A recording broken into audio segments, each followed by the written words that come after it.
بسم اللہ الرحمن الرحیم۔ السلام علیکم۔ امام حسین علیہ السلام کی شہادت کے بعد فوج یزید نے رسول اللہ کی بیٹیوں کو قید کر دیا اور امام حسین اور ان کے ساتھیوں کو بھی بغیر کفن زمین کربلا پہ چھوڑ کر کوفہ اور شام کی طرف روانہ ہو گئے۔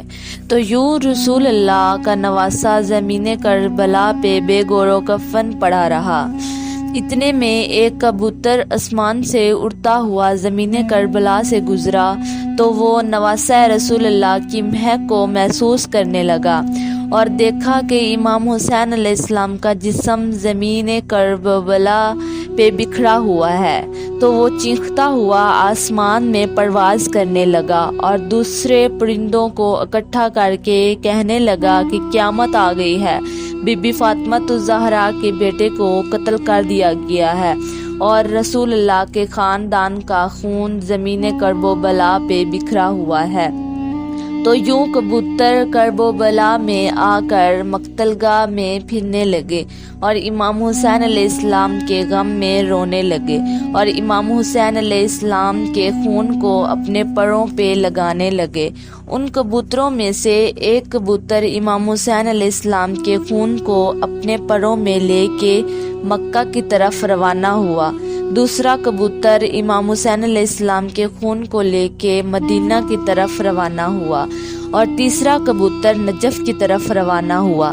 تاریخ نے لکھا ہے مدینے سے باہر سیام نام کا ایک یہودی رہتا تھا جس کی بیٹی کو کور کا مرض تھا اور وہ نبینا بھی تھی، اور یہ مرض کسی دوسرے کو نہ لگے اس لیے روز ایک باغ میں اپنی بیٹی کو بند کر کے چلا جاتا تھا اور صبح آ کے اپنی بیٹی سے ملتا تھا۔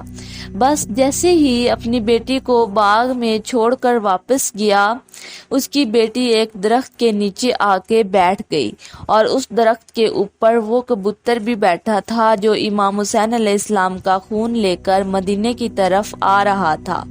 بس رات کو اس کبوتر نے پروں سے امام حسین علیہ السلام کے خون کی ایک بوند اس نبینا کی آنکھ میں گری، دوسری بوند اس نبینا کی دوسری آنکھ میں جا گری اور کچھ بوندیں اس کے چہرے پہ لگی۔ اللہ پاک کے فضل و کرم سے وہ نبینا دیکھنے لگی اور اس کا مرض اللہ نے امام حسین علیہ السلام کے صدقے ختم کر دیا۔ پھر جیسے ہی صبح اس کا باپ آیا، وہ باغ میں ادھر ادھر دیکھنے لگا اور پوچھنے لگا میری بیٹی کہاں ہے؟ اتنے میں اس کی بیٹی آ کر کہنے لگی بابا دیکھو میری آنکھیں صحیح ہو گئی ہیں، میرا جسم صحیح ہو گیا ہے، میری بیماری ختم ہو گئی ہے۔ اس کے باپ نے پوچھا یہ کیسے ہوا؟ اس کی بیٹی رو کر کہنے لگی بابا جس درخت کے نیچے میں رو رہی تھی اور سو رہی تھی، روتے روتے میری آنکھ لگ گئی، اس کے اوپر ایک کبوتر بیٹھا تھا، یوں پوری رات روتا رہا اور اس کا خون میرے جسم پہ گرتا رہا۔ پھر جیسے ہی میں نے آنکھ کھول کر دیکھا تو مجھے یہ چیزیں نظر آنے لگی۔ اس شخص نے معلوم کیا کہ آخر یہ سارا ماجرا کیا ہے، تو اس کو معلوم ہوا کہ امام حسین علیہ السلام کا قتل ہو گیا ہے اور اس کبوتر کے پروں میں امام حسین علیہ السلام کا خون لگا ہوا تھا جس کے معجزے سے اس کی بیٹی کو شفا ملی ہے اور رسول اللہ پر وہ ایمان لے آیا اور وہ مسلمان بن کے اپنی زندگی گزارنے لگا۔ سلام ہو رسول اللہ علیہ وآلہ وسلم کے خاندان پر، سلام ہو اہل بیت کی عظمت پر، سلام ہو اس خون پر جو اسلام کی بقا کے لیے زمین کربلا پر بہتا رہا۔